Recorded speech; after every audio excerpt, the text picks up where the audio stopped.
Meet Dave of Delusions of Grandeur, actor, producer, and director of films like Tales of the Forgotten. He has come to assemble a team of freaks, geeks, and even worse, film nerds, to discuss films ranging from mainstream to downright crazy. There is Tammy, car enthusiast, and Dave's fiance, Dustin, reptile expert and overall horror collector, Jake, environmentalist and fine art film critic, and finally Brandon, a therapist with a love of film that can only be seen as insanity. Together under Dave's leadership, they are Inside Movies Galore. Enjoy the show.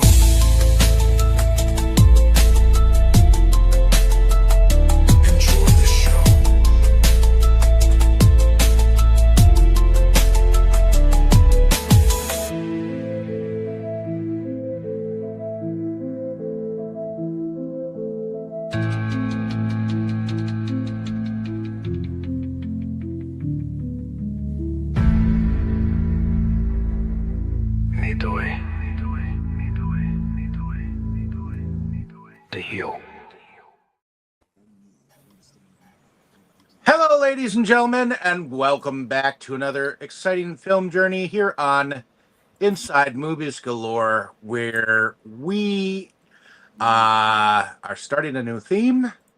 The theme that I chose, since this was my month, is pick a movie that you feel foolish enjoying. And we all did. We all did pick a few. Although I'm not sure.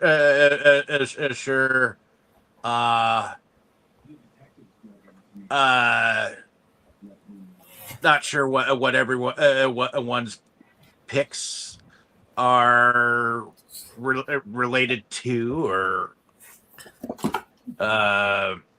what y'all what the whole theme of is, but I guess we'll see what happens. We're rolling the dice with these. So that being said, the first one is chosen by a choice by our good friend Brandon. So what is the film that you subjected to us to this week, and why did you choose it? So this is a film by director Alfonso Arau called Picking Up the Pieces. It's a TV movie done in 2000, starring Woody Allen, David Schwimmer, and Angelica Aragon. A lot of interesting members of this cast, actually, about this small New Mexican village, which discovers the severed hand of a woman and looks at it as a miracle from God, as various things start to happen to bring something out of the people in that particular residence. I actually had not realized this was a TV movie. It helps explain why so many of the cast were TV stars. Yes. Did not realize. So this is one of those that's interesting, and I'll explain more about why I picked it as I did when it gets to my first impressions. But that's not about me at the moment. It's about everybody else here. So actually, I will start with you, Jake. Was this your first time watching Picking Up the Pieces? No, it is not. Honestly, I have no recollection of whether I was involved with you finding the movie. I don't know. I do know that I found this back. There was a time where I was really getting into movies in the first place, and I was hanging out with people who, this up to and including the time, I was hanging out with people who kind of fancied themselves film critics. One person in particular very much fancied themselves a film critic, and I really went hardcore into that. As you guys know, I tend to approach things a little more from that perspective. And I was really into independent films, not so much what you guys think of as independent, like micro budget and whatever, but like what in the late 90s and early aughts would be considered independent. And if I saw something with an interesting cast that I'd never freaking heard of before, I was likely to pick it up. And I think that's what happened with this one. I know I have this on VHS. I thought I had converted it to DVD or Blu-ray. Well, not Blu-ray. I thought I had converted it to DVD, but I don't think I ever did. I think I still have this on VHS like I do some of those other movies, Desert Blue, Opposite of Sex, some of those. I really need to get them converted to a more sturdy format that I can actually watch. So this one I probably have not seen since then, unless we watched it together at some point. I feel like maybe we did. I don't remember. I don't remember if you have the movie, maybe, but I know that we are both very well aware of it, and I know you have that one clip you like to put on videos, and that's so I've seen the end of the movie several times, and it's. I also was introduced to Alfonso Arau around that time via his critically acclaimed film version of Laura Esquivar's Like Water for Chocolate, which I frankly hated that version. I need to rewatch it because I haven't seen that in years either. And a lot of the things I disliked about that movie, I also disliked about this one. And Arau apparently has done as much or more acting than directing, and maybe that's his first calling. I don't know. But he's an interesting director, I'll say that. I have always kind of liked this movie, but I've never loved the movie. And part of the reason why is it is kind of a hot mess. I still do not believe, I've told Brandon this several times, I don't believe he really thinks of this as a guilty pleasure.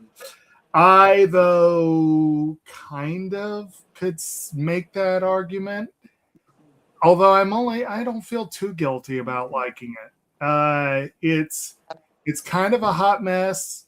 It does feature... It features Woody Allen in a very unusual role because this is a movie he neither wrote nor directed nor produced, and yet he stars in it, and that's really unusual for and even more so for a TV movie with mostly TV cast. And I didn't realize until this viewing just how much of a TV who's who we have here. We got David Schwimmer and Elliot Gould from Friends. We've got Joseph Gordon-Levitt from Third Rock from the Sun, Cheech Marin from National Bridges, got Fran Drescher from The Nanny. You've even got the woman who played Mimi in the Drew Carey show shows up for a cameo. Kiefer Sutherland from 24. You know, you got all these different TV actors mixed in here. I think Lou Diamond Phillips was on his show at some point. I know he's done movies, but I think he was on a TV show. It's just kind of crazy. And the cast is crazy. You even got Sharon Stone thrown into the mix. Well, she plays the dead woman, doesn't she? Exactly, Candy? Yes. And I will say, whatever the movie's flaws, the central premise of a severed hand that's flipping the bird and grants miracles is great. And the commentary on religious mania and its intersection with politics, there's some really good commentary here. We'll get into the pluses and minuses of the rest of the film as we go, I'm sure. But I'm glad I got to revisit it. Unfortunately, I watched this stream on YouTube, which apparently is ripped directly from the VHS or maybe even from the TV. It's not a good quality stream, Yeah. but There's a Apparently, better it's one. also on Tubi too. I was like, Okay. there's a So- better one on YouTube, but the problem is it's the cut version. okay. So they censor out all the cursing and stuff. Oh, that's too bad. Which also surprises me. If this was a TV movie, there is some stuff in it that wouldn't have made it past the censors. So Must have shown up on cable. I guess. I really don't know the history of this one's broadcast, or the broadcast history. But that does help explain why it's so freaking hard to find information about it or pictures. I had a hard time finding a picture to use for my avatar this week. But anyway, that's enough for now. Glad I got to revisit it. It's an interesting piece, and now that I realize that I don't have it in the DVD Blu-ray collection, I guess I'll have to start looking for it. Well, it's not on Blu-ray, I can tell you that much. And it's definitely out of print. I don't know if it's expensive, because I did replace my No, old it's copy. not expensive. I could see this being a shout release. That would be kind of cool. It would be a good shout release. Like a Shout Select. Yeah. Because Shout's the ones that actually currently own the rights to it. Oh, okay. So they could actually, because they're the ones who are streaming it on YouTube, and also streaming for the paid version. So it's possible. I mean, my DVD copy played out. It just had too many minor scratches on it, so I had to get a replacement of it. And then I ripped it just so I could make sure to have that rip done, which I could have also posted, but I figured people would rather watch it on the YouTube. But any case, Tammy, was this your first time Picking Up the Pieces? Yeah, it was my first time. I'd never heard of it or anything.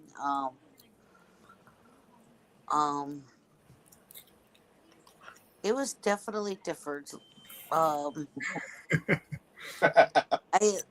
read the little thing from IMDb about it, and I was like, okay. And then she thought that Woody Allen was actually Harvey Korman at first. But anyways, David,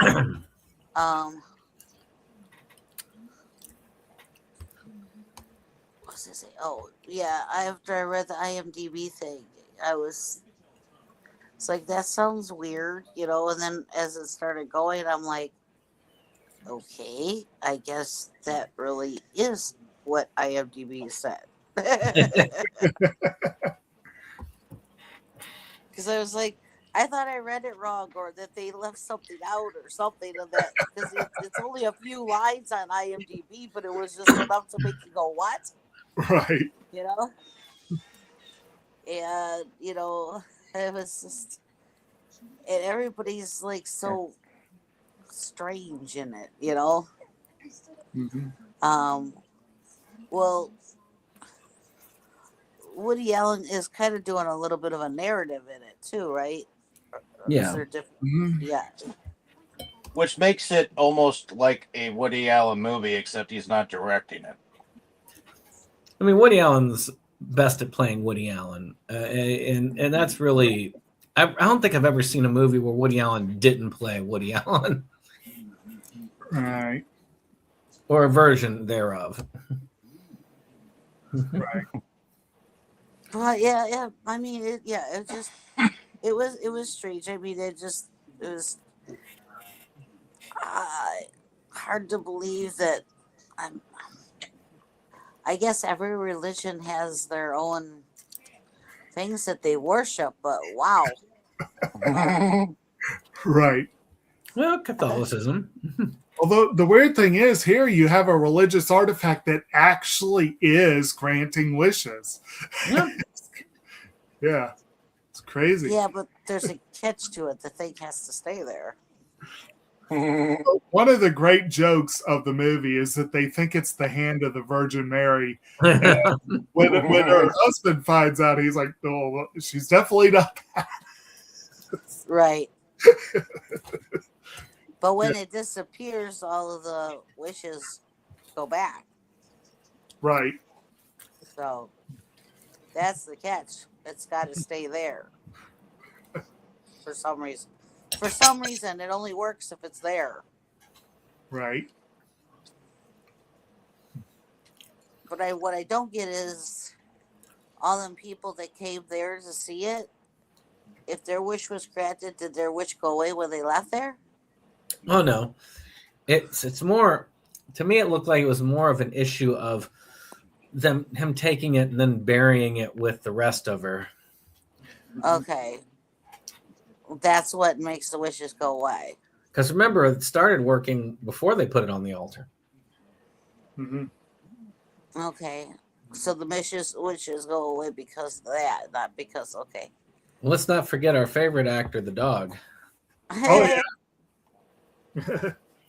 Oh yeah, Yeah. the extra four-legged fiend. Hey, y'all leave Pinky alone. He was a good dog. Oh, you were talking about Pinky. I thought for a minute you were talking about Andy Dick.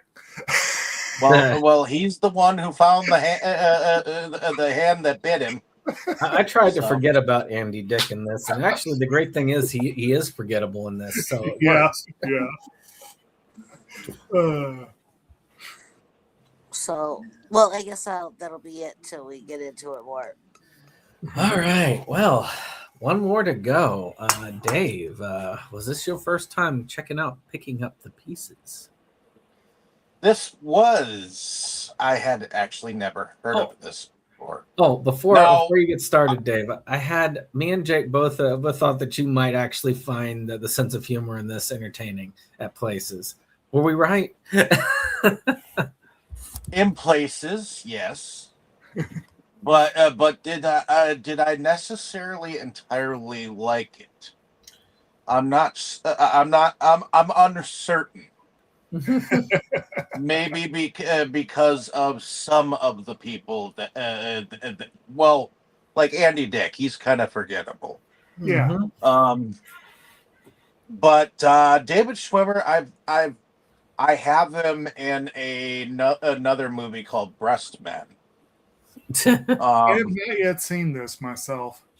And I'm kind of used to his whiny duck face, but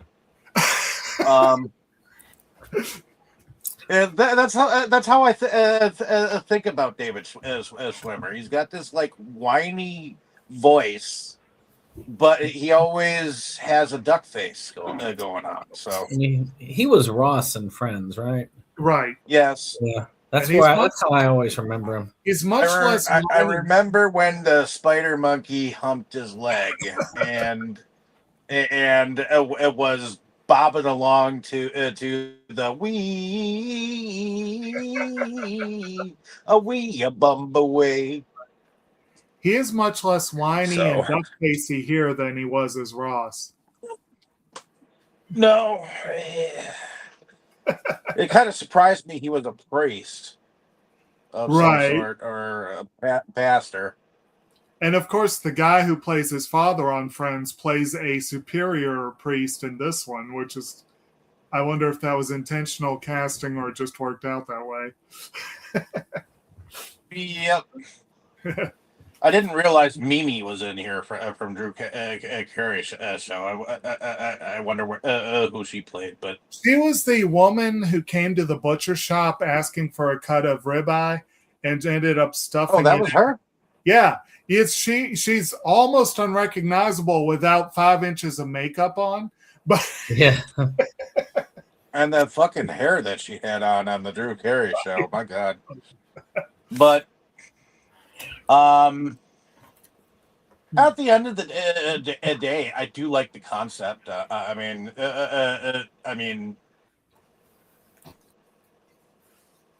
it was an interesting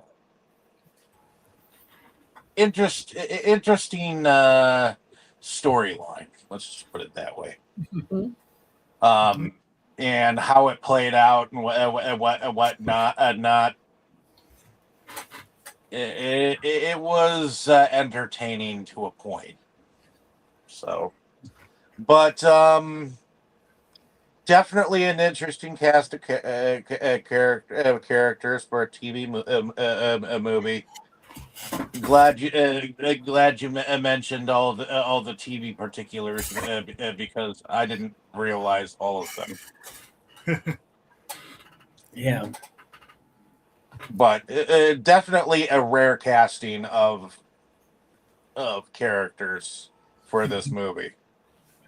Mm-hmm.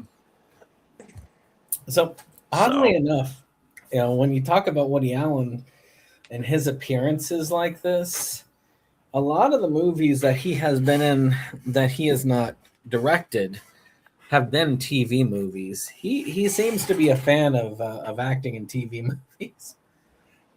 How many has he done? I mean, there was the one that was based on his play that I guess he didn't really direct. With There's also the Sunshine Boys. Oh, okay. I want to say Scenes from a Mall might have been a TV movie, but I can't remember whether that actually made it to theaters. That could have.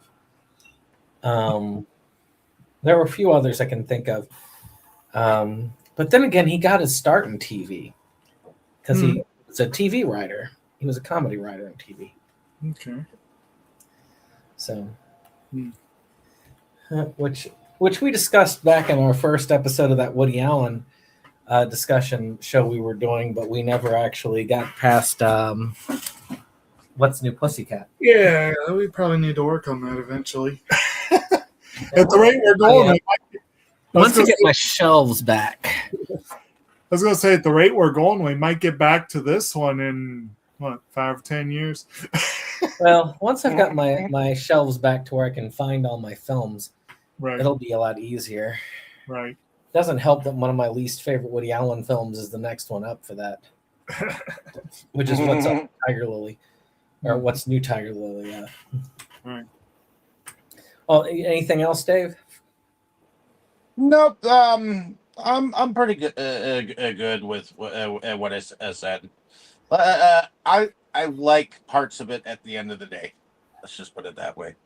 So, and I'll probably end up owning a copy down the road.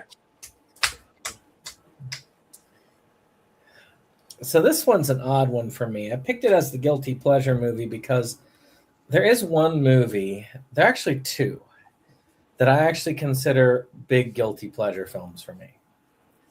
And there was a third. Actually, I've had a few guilty pleasures, but I think we've covered most of them on the channel.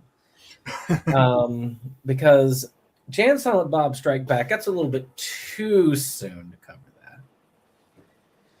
Well, guilty pleasures are definitely different than movies that you would feel foolish explaining that you like them to other people. Well, I feel foolish about that too, about saying I like that one. Same with Dude, Where's My Car? Which the problem with that one is that I haven't watched it in years, so there's a chance that I wouldn't like it if I watched it. That's which a big is one of the reasons why I didn't put that forward. And I swear, did we cover Stan Helsing on this channel? I did not. I don't think we I think we have. No, we have not. And I don't have a copy, and it looks stupid. For some reason. Well, that's the reason why one would feel foolish. Okay, you like Stan Helsing. You like Stan Helsing. I like Transylmania. So there you go. Those are all like ones that would have been guilty pleasures or films that I feel a little bit foolish in saying I liked. This is the only one that I could remember from watching not too long ago that I still said, you know what? I feel a little bit off for liking this film. Because I ran into this, there's two stories in my head, and I don't know which one is real. Because because I found this thing a long time ago. It was either A, I was looking around and I saw the cover and I saw Woody Allen on the cover and Cheech Marin on the cover, and I went, this looks interesting. That's A, and that would have been a movie stop back in those days. Mm-hmm. And it was a movie stop sticker on the original disc, so The B was that I was looking up Woody Allen films, and I saw this, and I was like, "Oh, that's odd." And I looked it up, and then found it. But either case, you can pick either one. I don't remember well enough back then to tell you which one was real. I wanted to see this, and so I did watch it. The first time I watched it was off of an odd YouTube thing, so I guess it would be closer to. I'm guessing it must be closer to B. But I did find it on the DVD, and I really liked it. I know it's kind of just the weird zany beginning where you had the weird like magic show with Woody Allen and the chainsaw like hacking the girl in half. It just immediately pulled me in. And I have an odd way of I have a very odd sense of humor. And there are a lot of people who don't really get my sense of humor very well. Because it is very dark in places. And this movie is very, very dark. Mm-hmm. And in this movie, it really encapsulates my overall feelings of religion and humanity into one. Mm-hmm. And because of that, it's almost embarrassing talking about it like that. Though, as Jacob says, I would say that my embarrassment at it is about maybe 25%, but that's higher than any of the other ones that I had right then to talk about. So there we go. But you never know. Maybe I'll bring Stan Helsing out for Halloween this year. Or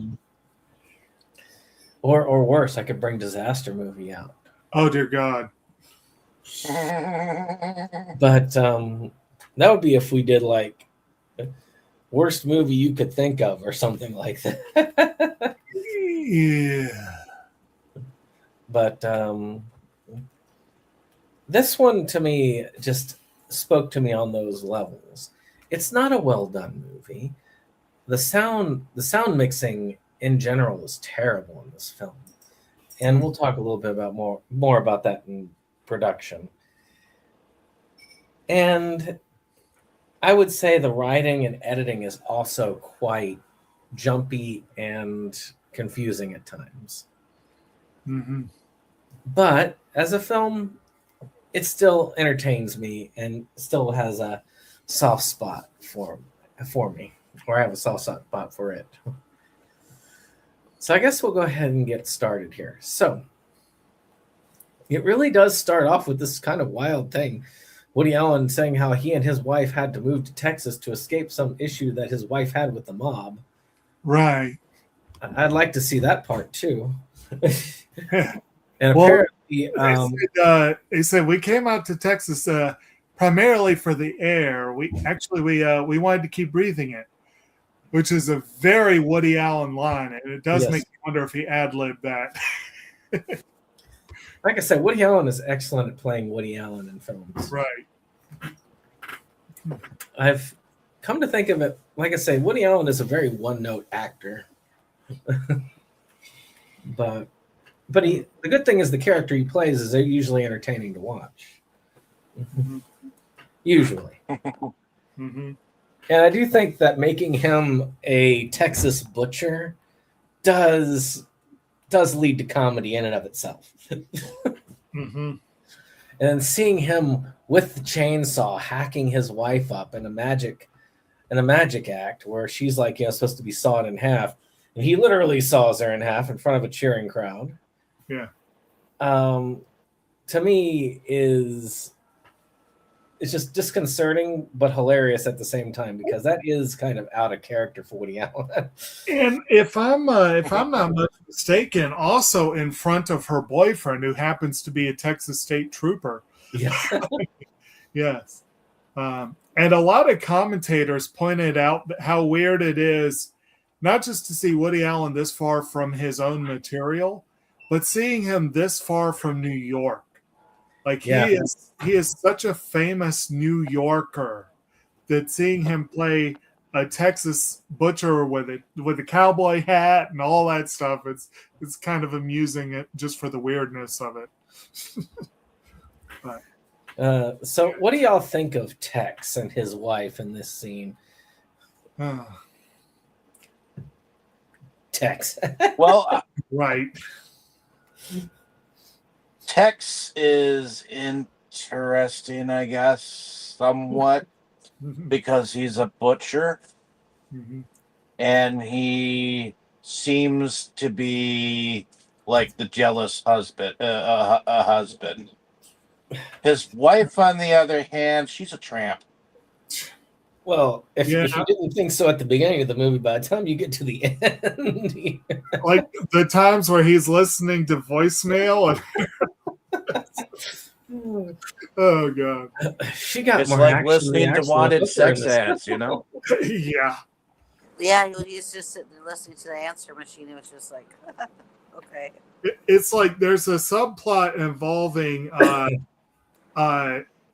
David Schwimmer's priest character and the prostitute he frequents.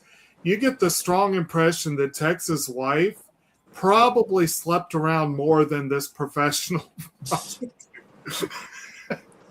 you know. You learn two things from his wife. A, she was really good at her job as a hostess at the donut shop. Yeah. And B, she knew everybody in town. Yes. Yeah, she was kind of a donut hoe. In the biblical sense. Yes. But, you know, we get the impression that Woody Allen is that Tex is not a very good butcher, especially by how he did cut up his wife. He's just driving around with the body parts in the back of his pickup truck. And loose in the back of the pickup truck with his dog, Pinky. Which, by the way, Pinky has got to be one of my favorite characters in the film. And as he's driving along, the pickup truck, the back of it comes out, and then all the body parts get scattered all over the road, hence picking up the pieces. And they're able to pick up, and thanks to the dog letting letting Tex know. I might actually remember his name in this one as Tex because of that weird having him named Tex in any case.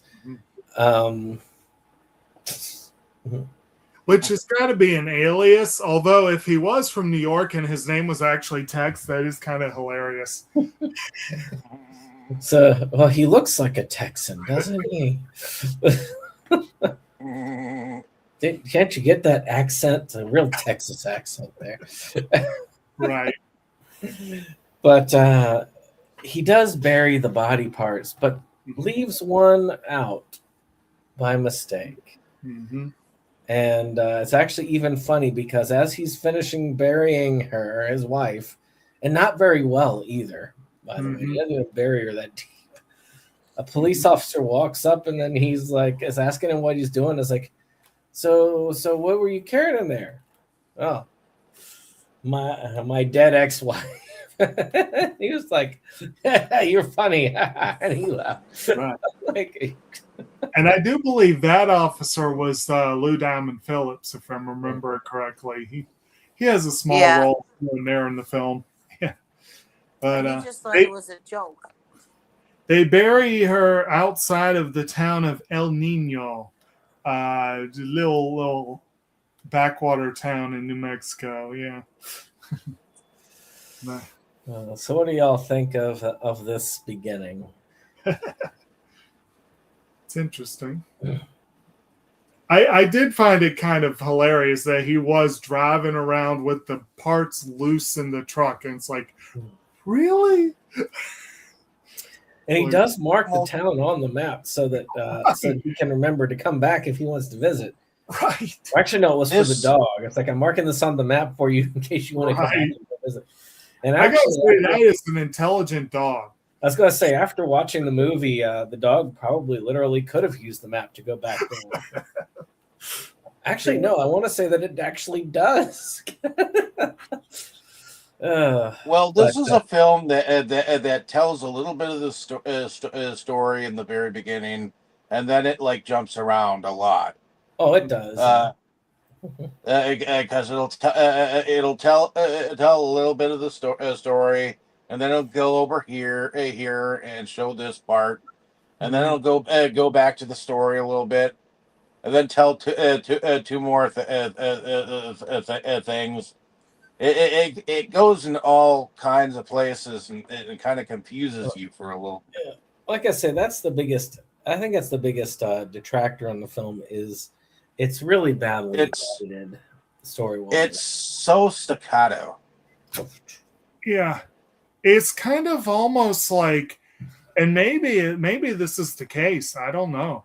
It's kind of almost like Arau was trying to be like Robert Altman or Paul Thomas Anderson and juggle all these different intersecting storylines, different characters and whatnot. The movie, I mean, Tex and Father Jerome, Schwimmer's character, are arguably the central characters. But you've got his girlfriend, Schwimmer's girlfriend, Desi, who's played by Maria Grazia Cochinota. And then you've got Officer Bobo, great name, by the way, the Kiefer Sutherland character. And they're like the main supporting characters. But then you got pretty much everyone in the town, plus Candy, the ex-wife, all playing different roles, plus the three priests who come in to examine the authenticity of the relic. You got a lot of different players involved, and some of them really do get very little screen time. Actually, and it's like, yeah. Did you notice that they left Sedento, or Eddie Griffin's character, as the one voice of morality throughout this, as the kind of destitute musician? He and Jerome arguably are the two voices of reason, but he is the more upstanding of the two. Jerome is not exactly a voice of morality. Jerome is still trying to find his own morality. Yeah. Whereas almost really, I'd say Eddie Griffin's character is more of the Greek chorus. He is. He's very much the Greek chorus. Yeah. But he's much more of that. He's as close to a voice of morality as we could get in this film. Right. That's not a high bar. Right. I mean, one of the things that I found was hilarious is that he goes and Woody Allen almost hits it's Constancia as she's hobbling there with her cane. He's like, "What are you doing? Are you blind?" as he's running around. Right. And she's fallen down. Her hands close on the hand. Oh. And she gains her sight back, which is a miracle. Meanwhile, he looked familiar. Yeah. We're also with David Schwimmer's character and Maria Grazia Cucinota's characters as they are enjoying each other's time. It seems like Father Jerome, of course, is trying to square things with himself, and you could tell that he and Desi, which is her character, have feelings for each other, but their lines of work kind of make that impossible at the time. Right. She's she is very much I guess you might say a professional, if you will. And she's very mercenary minded. Like when the hand she's comes, more lot lizard than anything else. What's that? She's more of a lot lizard than anything else. More of a what? Lot lizard. Okay. It's if you've never heard the term before, lot lizards are normally women of the night who sell sex to truckers in the lots that they stop for the night. I don't know that That's- applies because I don't know how much. I don't know how many truckers going there. But it's yeah, I've never heard that term, but yeah, he is like struggling with his faith because he's a Catholic priest. He's not even supposed to have these He's not even supposed to be there today. exactly. And yet apparently their relationship's like the town's worst kept secret. But I was just looking here, like Constancia is played by Lupe Ontiveros, who played the probably one of the nastier villains in pop culture of the past 30, 40 years. She played Selena's manager, who ended up killing her in the movie Selena. So I was like, I thought she looked familiar, but I wasn't sure. Of course, Eddie Griffin's been in things. He's a pretty familiar face too. And we should say when she gets her sight back after she trips over the hand, and goes rushing to the priest to say, "I found this miracle." And he wants to get it checked out, so he takes her to her doctor, and that's a cameo from the film's director. Yeah, he plays the doctor. It's the common sense doctor who believes in science and only science. Yeah, exactly. He's going to find and he's going to find an answer behind it. Yeah. But yeah. he realizes that right now he cannot find an answer by it. It's like, no, she was medically blind. No, hitting her head would not be enough to have her get that back. Right. And as they do so, more people end up getting these miracles. Like as they're talking about it, like one of the teenagers there goes in there and prays, and then his acne disappears. And he's like, I'm going out to get me a girlfriend. Right. He turns into a cocky little sumbitch, too. Well, I mean, the girlfriend later goes in there, and she's looking for excellent cha-chas. Yes. Yes. Would she say I'm flat as a tortilla? I do find it hilarious that as they're going through to examine her, the nun that Fran Drescher plays as she's there keeps trying to cover her up, and she keeps like showing them off. But we're getting ahead of ourselves there. Yeah. But yeah, after examining it, of course, the news gets out, and the mayor, played by Cheech Marin, which Cheech Marin is an excellent choice for a corrupt mayor. But they didn't do enough with him. He has a very small role in the movie. I agree. They could have done more with him. I think it's because they have too many characters in this. Yeah. And apparently he was not a fan of the finished product, and says that it's one of the worst projects he's ever done. That's saying something. But yeah, they go through this, and as some of the townsfolk realize it, like one of these guys without legs, he gets his legs back. Mm-hmm. One of the characters who is known for having a very small member, I believe they call him Pequeño, actually decides to go for, I guess, an anaconda-sized one. Apparently. Which they don't hesitate to show off in the film. It's that sort of like comically oversized thing. It's like you look at that. And I'm kind of moving around because the movie is in a jumble. So it's kind of the idea of this whole section, before we get back to text, is they establish it is miracle granting. And they realize, we can bring people over here. And matter of fact, actually, it'll be a good way to go with it because Constance is seen on TV doing an interview about it. Mm-hmm. And you can see she's all made up and way different looking than she looked prior to her healing. Mm-hmm. And about getting healed by that, which like, how many you think really going to come here, Father? I don't know. Like 1 or 2? No, probably more than that. A lot more than that.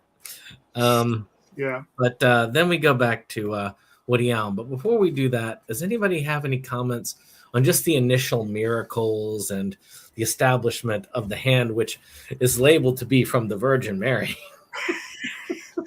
And even David Schwimmer, who takes the wedding ring off of the finger, Right. says, yes, Virgin Mary, definitely she wore aquamarine nail polish. Right. Yeah. But what did y'all think of that? It's a lot of characters.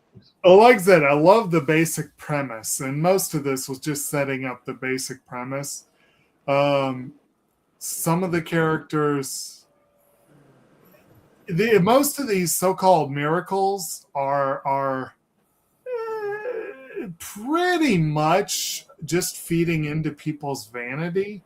Like some of them were significant. Like the guy that had no legs, now he has legs. That's pretty significant, you know. Yeah, I thought that was I thought that was pretty cool because he just that was something that really made his day of farce. It's almost like you're watching a modern day revival happening at this church. But it definitely factors into the and Brandon touched on this before. This movie has a dark way of looking at humanity and religion. Oh, yeah. And honestly, even though the movie is kind of a hot mess and in the modern era, it's a little on the nose to see Woody Allen play such a despicable character, and or at least the way a lot of people would look at it. And there are, and then of course we haven't even really gotten to it yet. We kind of mentioned that luckily Andy Dick is kind of forgettable. Fran Drescher, oh my God, this is probably the most atrocious performance I've ever seen from her. Yeah, probably one of the least Fran Drescher performances I've ever seen. It's a very small role. Mr. Sheffield. It's a very small role, luckily. But she is so cartoonishly over the top that it's wow.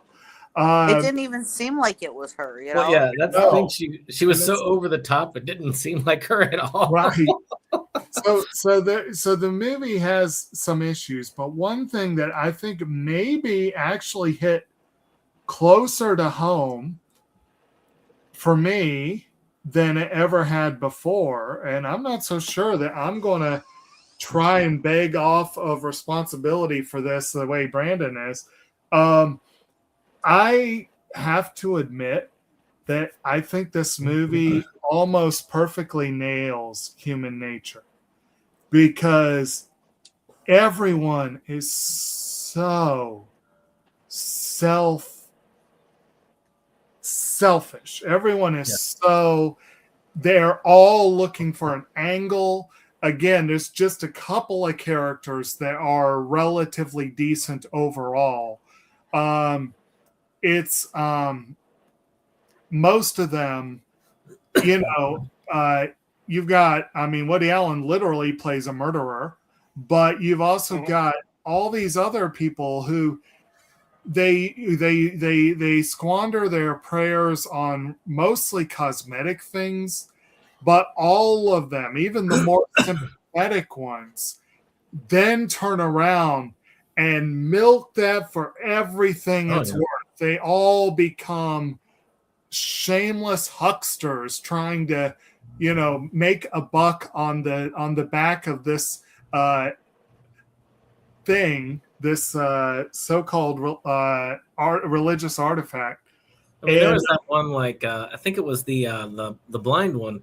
Yeah, she was creating this art piece, and it's supposed to be a religious thing where you do a piece of art, and it's supposed to be related to the miracle. But it's only supposed to be a single thing, and she's selling them as prints.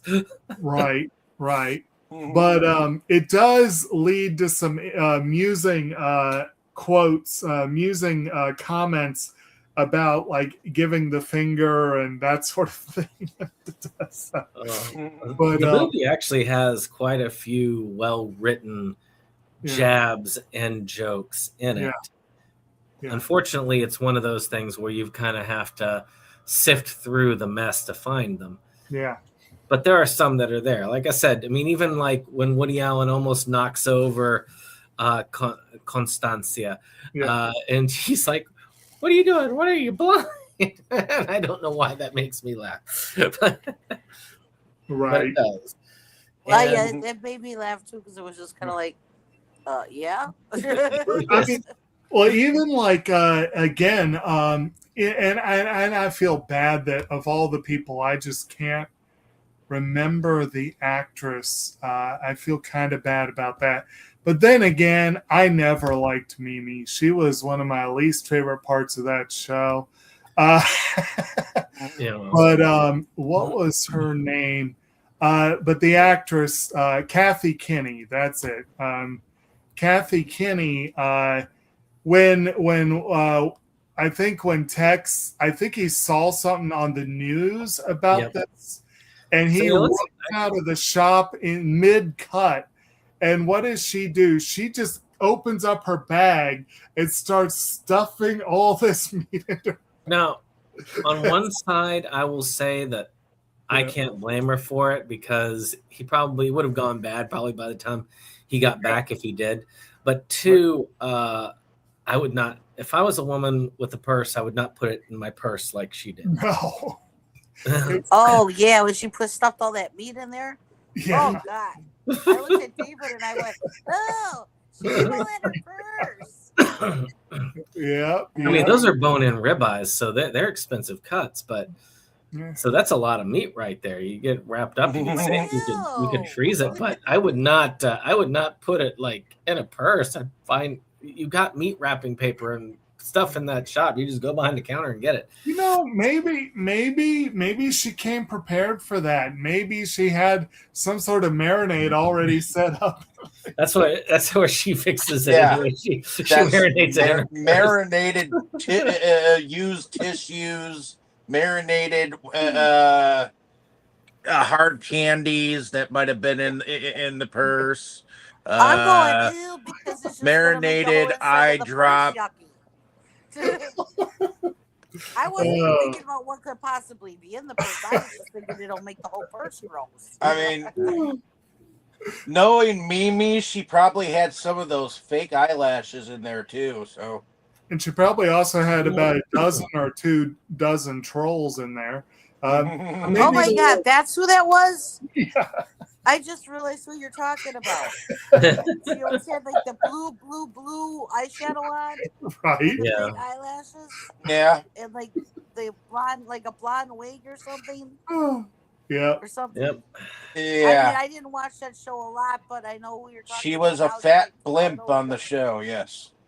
Well, she was one of those characters that you would know. Even if you never watched the show like I didn't. I get who she was. Because I never watched the Drew Carey show. Show. Realize who she was. Right. Actually, I will say, out of the Drew Carey Show, there was only one thing that I really liked from the show because I never watched a lot of it, and a lot of people loved it when it was on. But I loved the opening theme. My dad loved the show. I think it had 2 different themes, and they were both pretty good. And it's like it was a 5 o'clock world. That one was my favorite one. 5 o'clock world, and then there was Cleveland Rocks. So Cleveland Rocks is also good. Yeah. But yeah, gosh, what was there was a band that did a cover of that, and it was really good. And I can't Riddle Me This. That's the one that did that the thing on it. Riddle Me This, which also did the song I'm a Cow. Which is a great one. Great classic band right there. Yes. But taking where we were talking about, when we get back to Woody Allen, he's approached by Officer Bobo, played by Keith Sutherland, and of course, as is put by her workplace, she was glazing his donut off of shift, and he was kind of looking for her, and Woody Allen was kind of making excuses, and he was at first he was all right with it because he knows that she gets around, so he kind of expects it to be flip-floppy. And despite things, nobody really looks at Woody Allen as a threatening character. And he's kind of that sort of law officer that tends to abuse his power. At least that's how he came across. He is incredibly smug, self-righteous character. Though oddly enough, he didn't abuse his power beyond what I would consider like full-on problems.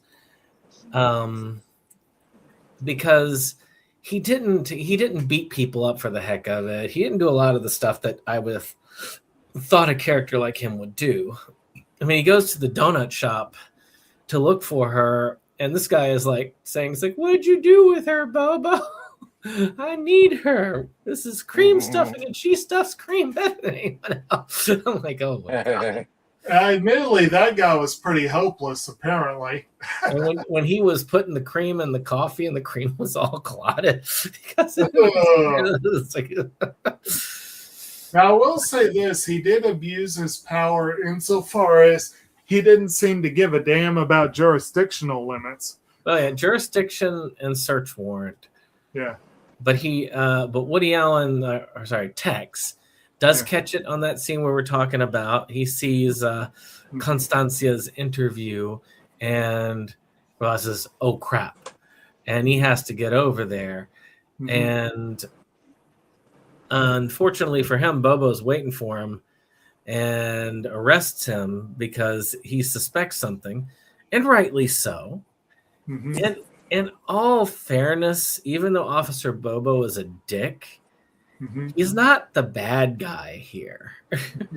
And I have to keep telling myself he's not the bad guy because he presents himself like a bad guy. But when I look at it, there's nothing, as far as his motivations are concerned, he went across jurisdictions because he knew this dude murdered this woman, and he did like this woman, even though he's married and was having an affair with her, like so many other people. So his motivation was a lot purer than some of the characters in this darn movie. And he wasn't easily bribed away like so many of the other characters in the movie. Because he wanted justice for Candy. And what's funny is when they do the lie detector test, he really didn't ask the right question. No. I do like how they have the neutral ones. Like, have you ever lied to get sex? And he's like, no. And then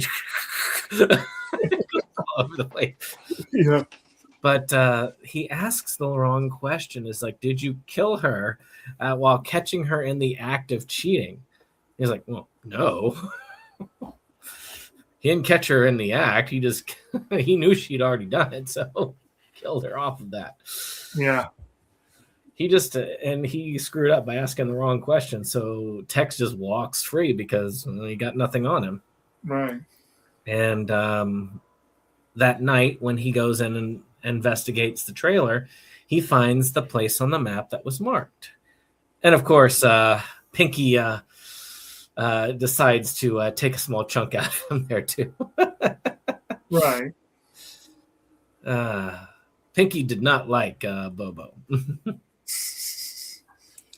But so what did y'all think of this whole thing, other than the grossness of putting an entire rack of prime rib in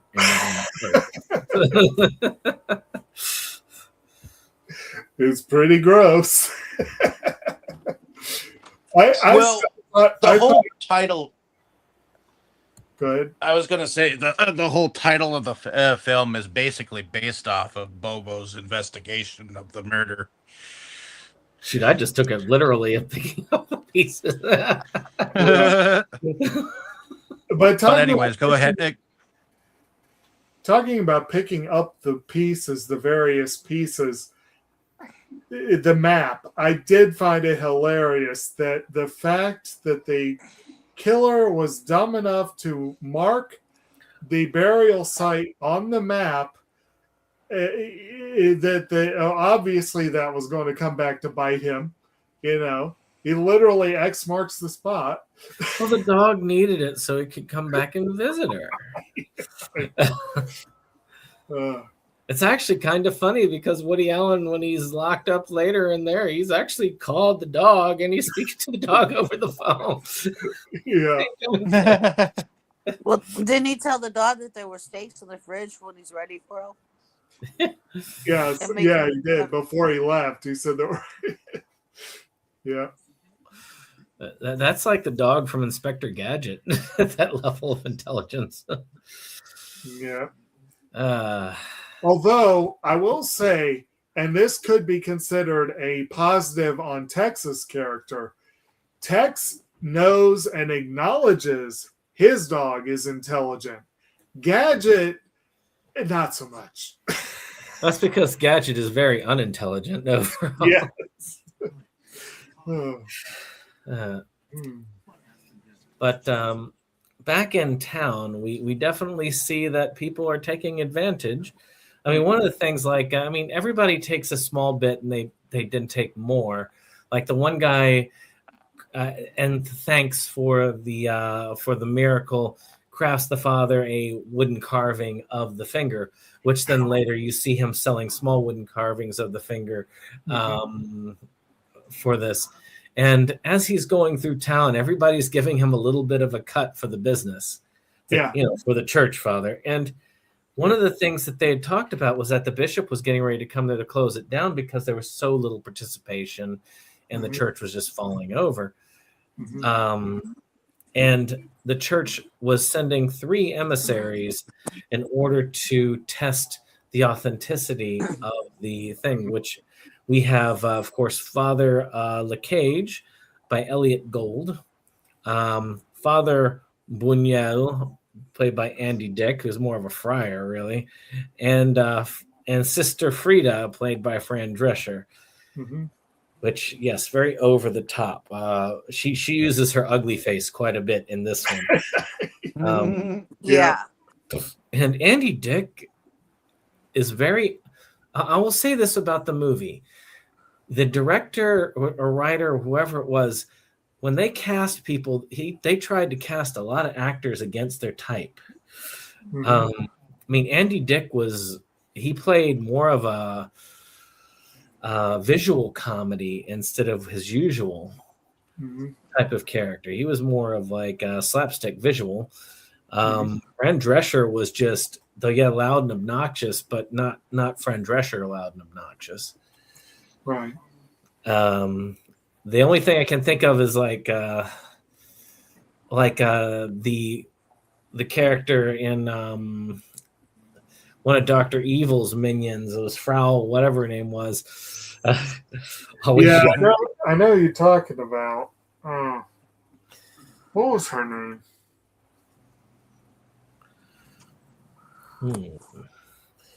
It was some sort of play on that. I wonder if we've covered any of the Austin Power films on here.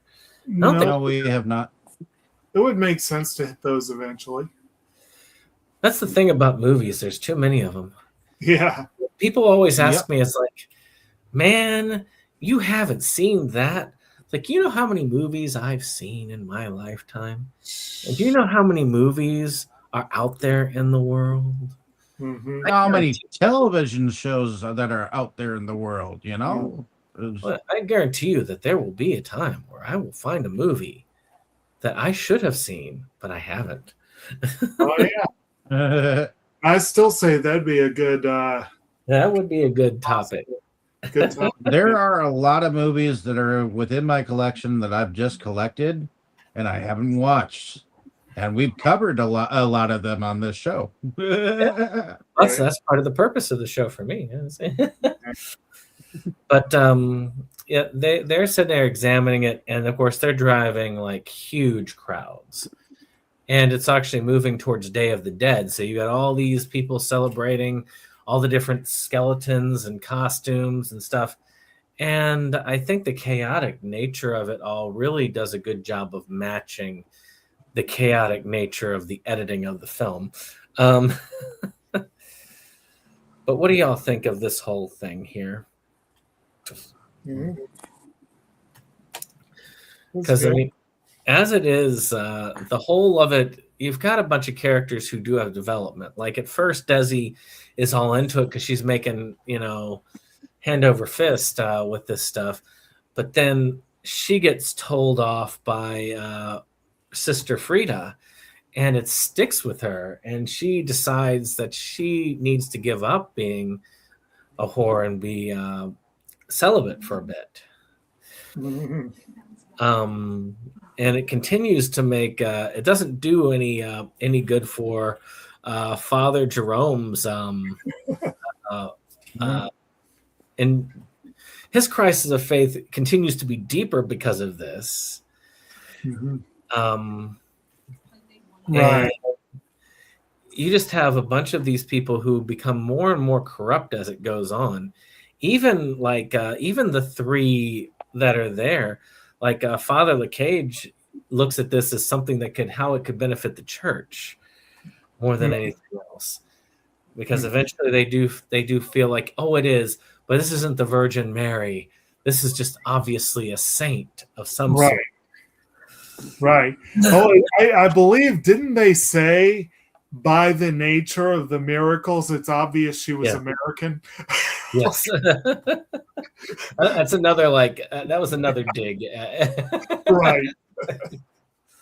Which is not wrong. It's not wrong.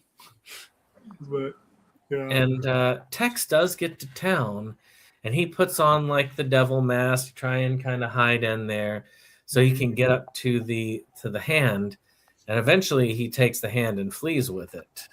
And we also see how poorly he buried the body, because Bobo walks up and the body parts are sticking out of the ground. Yeah. And I don't blame him for that. I mean, despite all things, he did like candy, and as apparently, if you listen to all those phone messages, so did everybody else in the town. And he really wanted some justice for her. That was then, of course, we had the mayor saying, well, let him run away with the hand. We can catch it later. That way the police don't catch him, as they figured out that, yes, it was that he was the murderer. We don't get the whole confessional booth thing until a little bit later.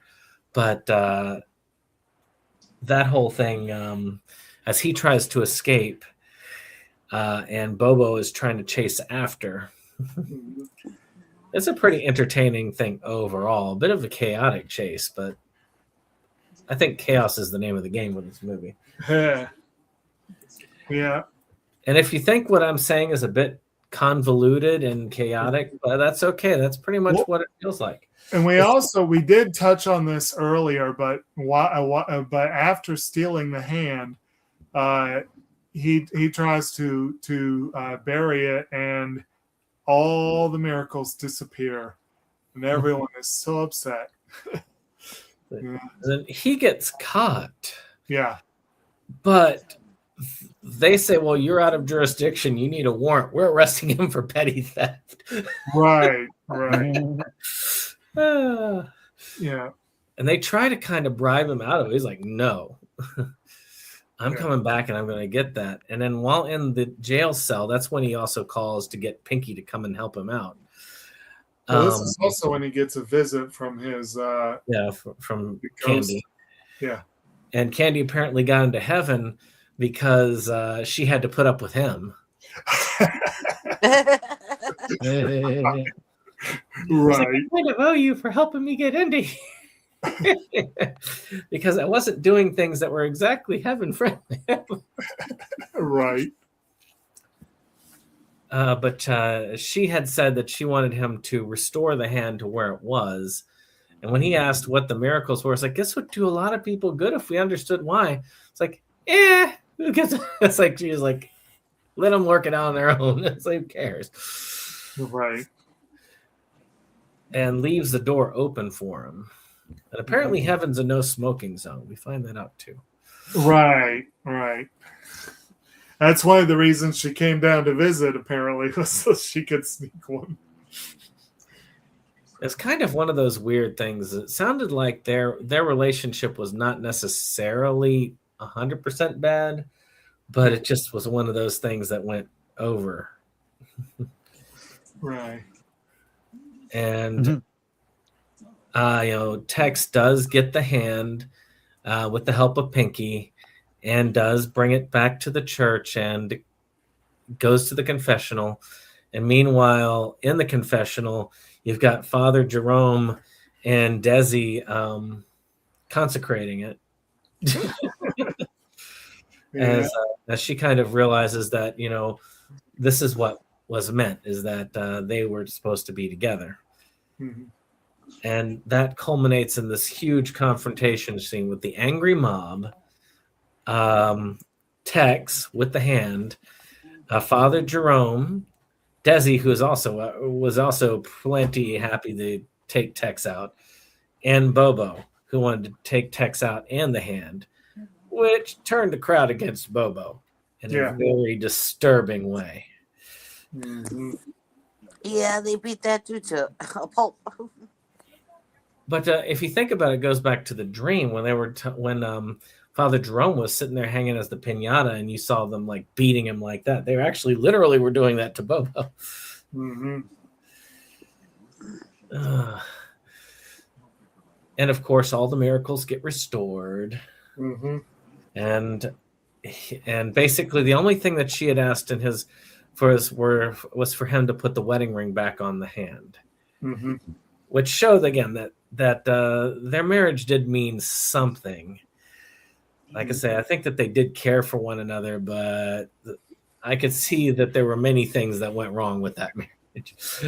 I mean, first and foremost, he just let jealousy get the better of him, because yeah, you have to be pretty open-minded to be cool with as open a marriage as that clearly was. That is a very open marriage. Yeah. It's like, I guess if they had been on the same page, it could have worked, but they were not on the same page. Yeah. But as it is, he decides that he is going to go back to Texas and face whatever comes his way. Mm-hmm. We're not certain if he goes to jail or not at that point, because Bobo was pretty much gotten rid of. Yeah. And they weren't able to really get the evidence out, but he was looking at it as probably going to go to jail. Mm-hmm. And as we go out, I've got the clip. I gotta play it. Yeah. Let's see here, because it was the last. It was this one here. I'm afraid God is sending us all a message. If you can't take a joke, go fuck yourself. Well, that came after him mentioning all the different weird about the inequities of it all. Exactly, yeah. But yeah, I'm sure if this was a TV movie, it did not air exactly like that on the first go. Well, like I said, there is the TV edit out there if you really want to watch it. It is in better quality, but a lot of stuff cut out. But yeah, he goes on. It just because it does feel like it's like everything was corrupted at that point, but it really speaks to human nature as it is, right, and the corruption of that and the religion, and apparently God having a sense of humor about that and the free will of it all. Mm-hmm. Just kind of letting it all run rampant like that. Mm-hmm. But that's picking up the pieces. Did any of y'all have anything that you wanted to talk about that last bit? It is a great final line. It is.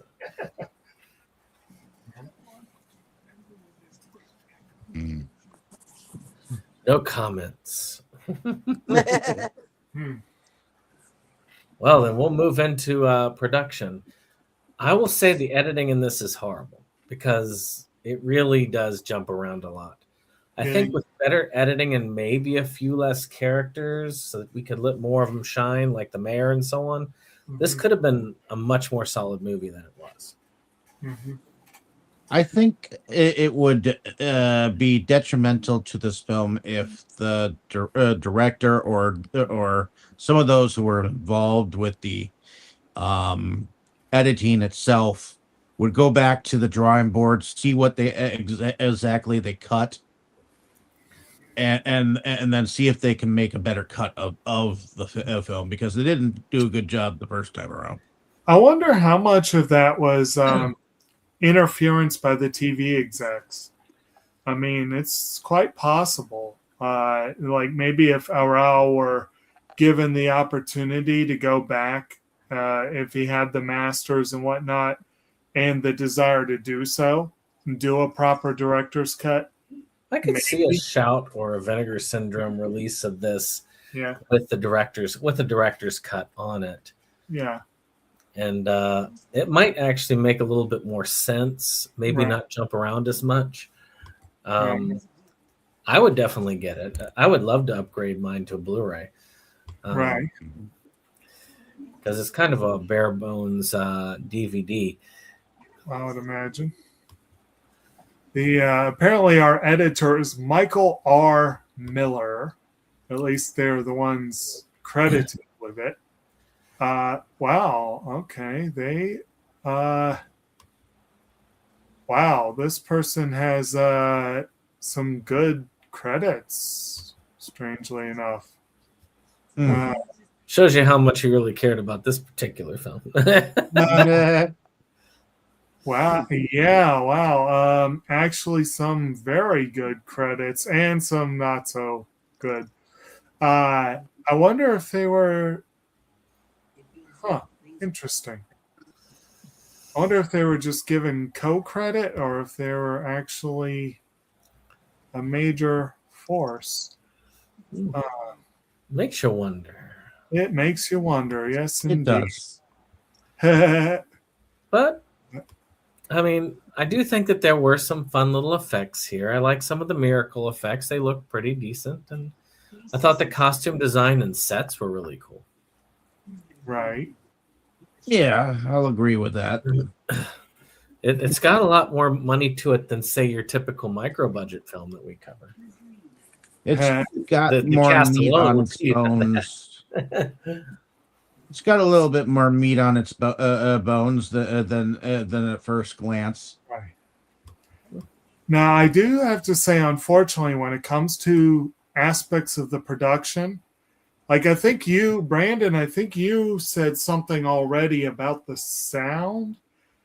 Oh, yeah. Given the quality of the rip I watched, I'm not sure I could really judge the film's sound or some of the visuals effectively. I really do need to go back and watch a good copy to really rate that stuff. But I'll agree, stuff like the costumes and stuff was pretty solid. Oh, yeah. The sound mixing I did not like as much. It's one of those cases of the music being really loud and the voices being really soft. Yeah. Well, again, that may. Yeah, I just noticed be- that on the playback. Yeah. You know, I did like the music though. they were up in And the order to music hear was the speak. the music really fit where it was in that Right. New Mexico desert type area. It just felt like that. Yeah. Hmm. And I even kind of like it when they're leaving out of this and everybody's happy with their miracles. It's got right back with that fiesta party music. Rui Fulguera was our composer. Yeah. Well, anything else on the film before we move on? Mhm. Tammy, did you go through your thoughts on the production? I guess I thought it was okay. I mean, I like the scenery, you know, for the village and everything like that. You know, that was cool. But you know, like you were saying when you're watching it, you know, the sound you had to turn it up, you know, and then it would get really loud, and you know. Yeah, Kim was trying to take a nap while I was watching it, and It was doing really well for a while, and then suddenly the music would go boom. Right. Apparently, the director and composer would go on to do another TV movie 3 years later, an adaptation of John Grisham's book, A Painted House. I have a feeling that's probably a very different movie. I never have read that book or seen the movie. Now I'm curious. But Well, I guess we will get to favorites. So, favorite character and favorite scene. We'll just leave it at that. And we'll start with you, Dave. Alrighty. Well, trying to think here. I think one of the parts was when the older lady who was blind initially found the hand, and then went off, and it was like almost like a domino effect, because everybody in town was wondering why she had this hand that was just flipping everyone off as she was going by. And just the initial like reaction that everyone was having, and the disbelief, and the fact that the news was actually talking about it in a certain way, you know, because the news had caught wind that this phenomenon was going on, and I just think the fact that it was made into a bigger concept than initially that it was, you know, and it was entertaining that it caught wind like that, but you know, ended up being what it was. And you used to see news stories about stuff like that. Not like as extensive as these miracles, but you would see news stories about the statue of Mary that was bleeding, and it would be on the news and stuff like that. Or at least the tabloids. Because I remember watching news stories about this, like, people are pilgrimaging up here because the person's stigmata on the statue actually starts leaking blood, and all of this. And I don't see those stories anymore, but they kind of went out in the 90s. When the new pope was installed, people would go to his neighborhood house, things of that nature. But I think that's one of the reasons why I like WNUF and its sequel so much, is it kind of brings me back to that same feeling of the commercials of the time and the feel of TV back in those days. One of these days I'll have to get the sequel another try. It was just a bad night when I watched it. Bad the time. sequel. I don't think we will cover the sequel of WNUF because I know how much you hated WNUF. Well, but, it's not that I hated it. There was, see, evidently you remember TV a different way than I do. And even Tammy, who comes from that time period, you know, said she never saw any TV exactly put that way, you know. So when you say that it was exactly like the 80s, how TV was, well, it was. Some of us don't remember it that way. I guess it was for those of us back in the 80s that only had 3 channels on TV back then. But then again, the sequel is more about 90s era television. So it might be more of one that would fit in your style. and your idiom. Well, I know I have a copy of the first one, just not on Blu-ray. So somewhere around. Believe it or not, ended up getting a copy from Brad Twigg. Well, who was your favorite? A local from your area. Well, and like I say, some things are interesting. Like that one was a particularly interesting production cycle. But did you have a favorite character? Favorite character? Oh God, I think Cheech Marin was one, and oddly enough, David Schwimmer. I actually thought that he was one of the ones that was wacky when we first like learned of his character, but he humanized as the film went on.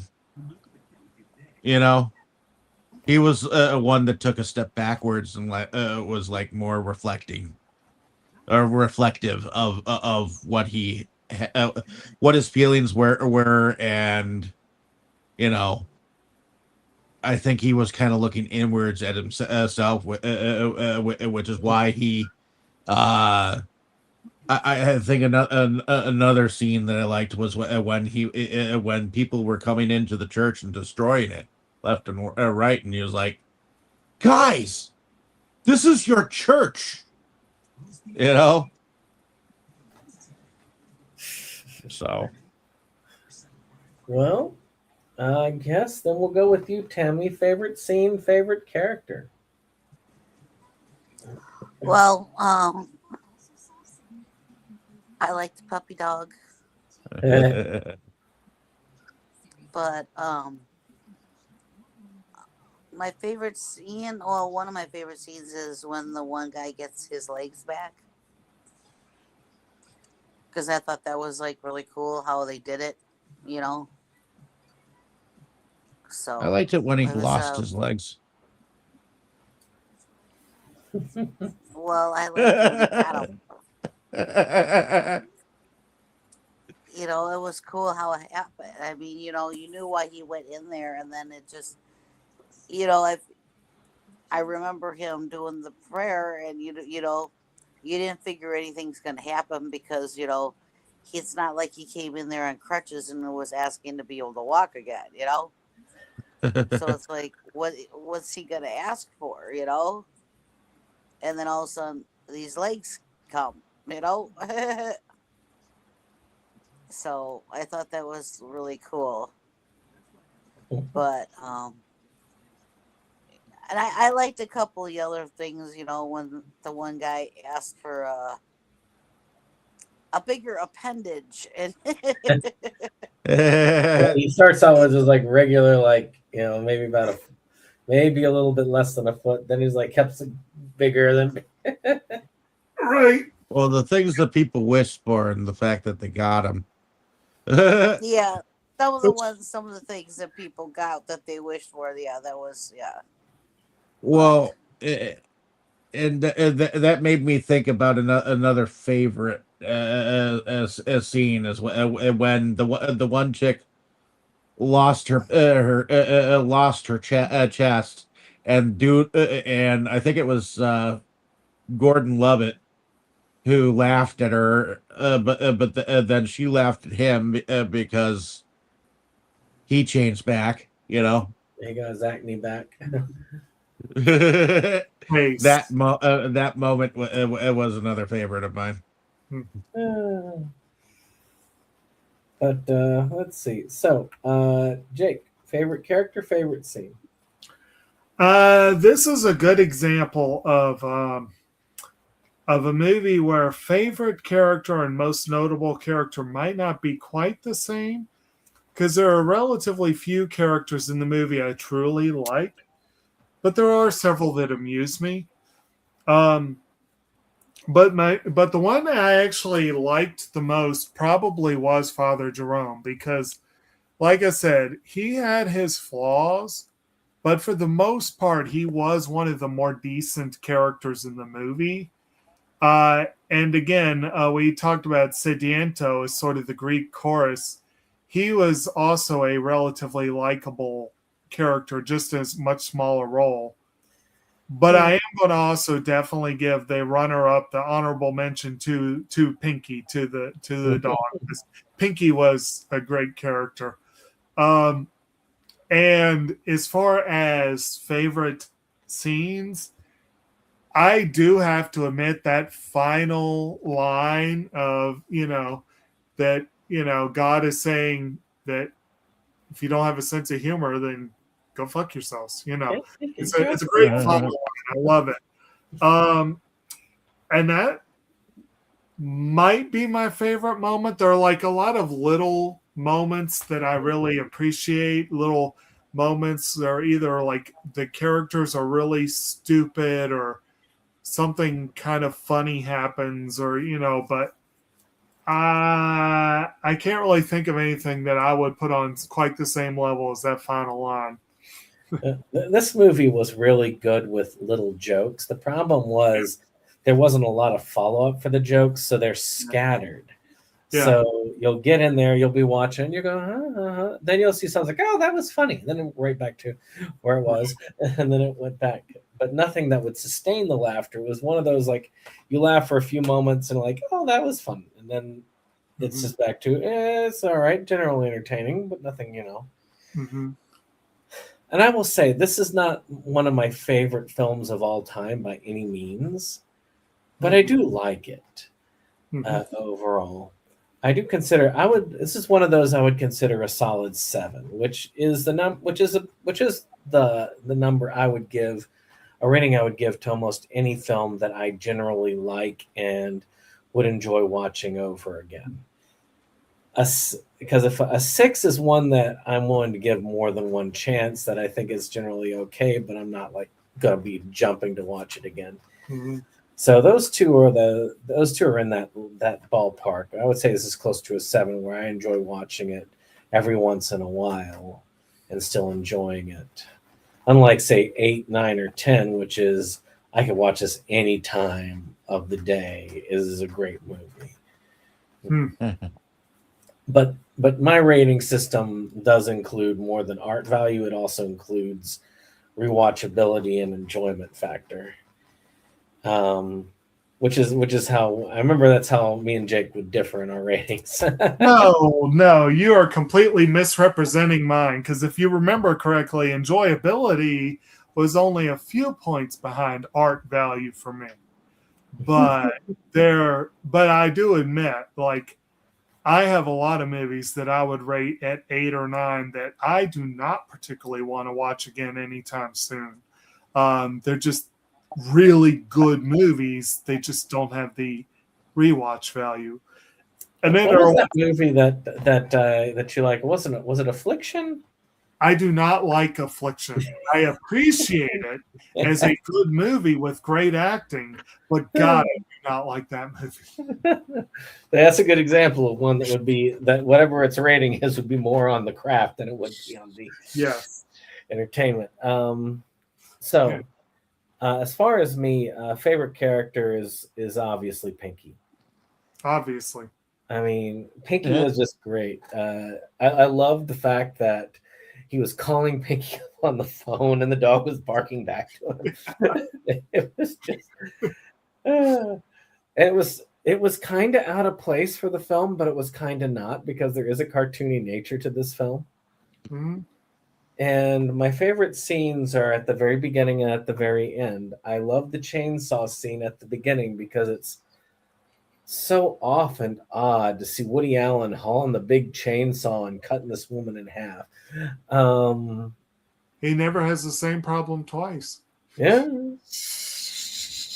But and I'll admit, if that wasn't the first scene, I probably wouldn't have watched it all the way through when I did the first time. And the other one is, of course, the full speech. I only played part of it when I played that, but as Jake was saying, it just talks about the weird contradictions between what should be the faith and what's rewarded. So, which again, I think that last scene really embodies what is kind of shameful about loving this film, is the fact that it really is. It shows my disdain for humanity more than anything else, and that can be embarrassing, especially when your job is to help humanity. I'm curious as well, because I know you well enough to know that. Oh wow! Oh, just random bit of trivia, by the way. The writer for this, Bill Wilson, this is apparently their only screen credit. Wow. So anyway, I know one of your cardinal rules is that you will not like a movie if you don't like the characters. Now, obviously, you love Pinky, but did you actually like the other characters, or was this one that your embarrassment is partly because of that rule being possible? No, I think my embarrassment is actually kind of liking the characters, but I'll agree with what you say that like is kind of not necessarily the right word. It's just that there's some characters that, yes, they're not really good people, Right. but the way that they're done, like, part of me was secretly rooting for Tex. Yeah. Even though he's a murderer. He is entertaining. I will admit that. He is entertaining. And David Schwimmer's character, though, yes, he is kind of losing the faith. He is one of the most moral characters in that. There's a lot of likable characters. I mean, likable in the sense of they're entertaining. I mean, Cheech Marin's character, for what screen time he had, he did very well with what he had. Yeah. And even Kiefer Sutherland did an amazing job. And the fact that I'm able to look at a character and say, gosh, this character is your typical law enforcement officer that bullies people and takes it too far, but he didn't really bully people as much as you would expect. And the reason he took it too far was he's chasing somebody down who literally murdered somebody. Yeah. And I'd have to remind myself of that when I would see him do something that I would say, this is reprehensible. I'm like, wait, no. Somebody who was close to him was actually not just murdered, but chopped into pieces. I think that I should be giving him a little bit more of a benefit of the doubt here. And the fact that he was not bribable kind of spits in the face. So I have more of an admiration for how they crafted characters like that, where they look different than they really are. On the other hand, Cheech was eminently bribable. Oh God, yeah. Well, he played a typical corrupt man. Yes. So yeah, I think a lot of it is those are characters that you kind of feel a little bit of guilt for liking, or even rooting for, especially if you step back, because when you're in the midst of the movie, you kind of you're kind of in the middle of the corruption.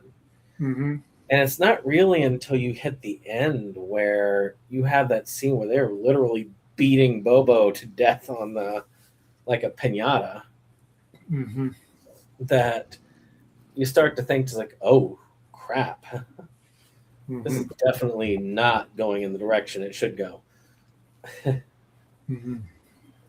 But when you stand back and you look at it, it's like, well, yeah, Tex is a murderer. Why was I liking him so much throughout the movie? And Pinky's his accomplice. I mean, he even told Pinky, he's like, well, you're an accessory to them.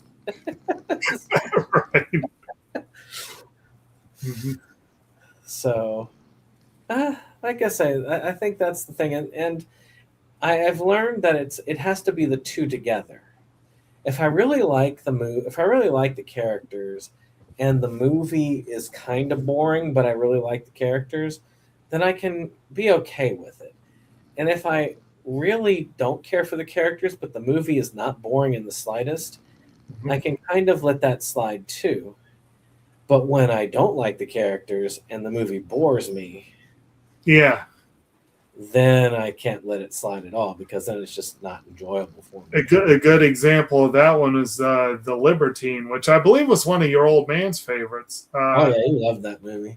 I did not. I don't understand why. Okay, I do understand why. He also loved Quills.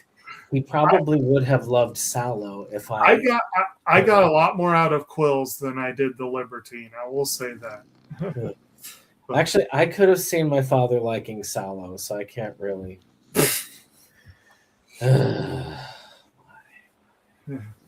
Now, I'll admit, there's one that if any of y'all really, really love Sallow, if it's like your favorite movie, that would definitely be one to feel foolish for liking.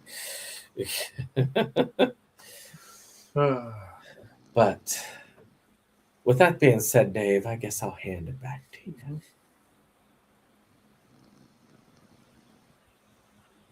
Dave? I think you wandered off. He left us to wander. He left us. He left us. Well. Okay. Well, next week. Are you there, Tammy? Yeah, I'm here. Okay. Well, I guess when Dave gets back, we'll let him do the outro stuff. Yeah. But next week on Inside Movies Galore, we're actually going to be covering one that Jake That's my kind of has feelings about one way or the other. And he'll explain his feelings about that one when we get to it next week. But what have you got for us next week?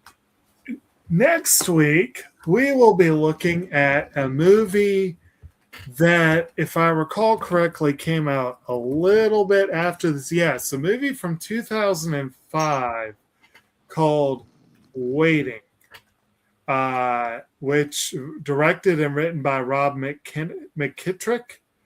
And it is, as one might guess from the title, a movie about people working in a restaurant called Shenanigans.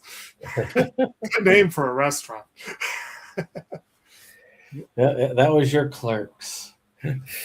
In a sense, yes. It's not on the same level as Clerks, but it's a similar vibe in some ways. It definitely hits you closer to home. Oh, it hits close to home, that's for sure. Yeah. All right. Well, Dave, you there, Dave? Well, I guess then I don't know what happened with Dave. I guess we'll wrap it up then. I hope you enjoyed this. If you did, hit that like button, hit that watch, that subscribe and share. Let all your friends know about Picking Up the Pieces. There's one of you watching.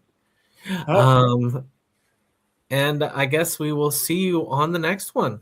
Good night, everybody. Bye. Good night.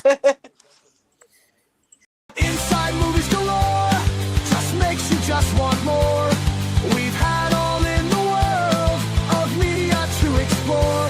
Horror, anime, or Curious George. Our love of new things was our reward. It is the best night of our week. Frankly, my dear, I don't give a damn.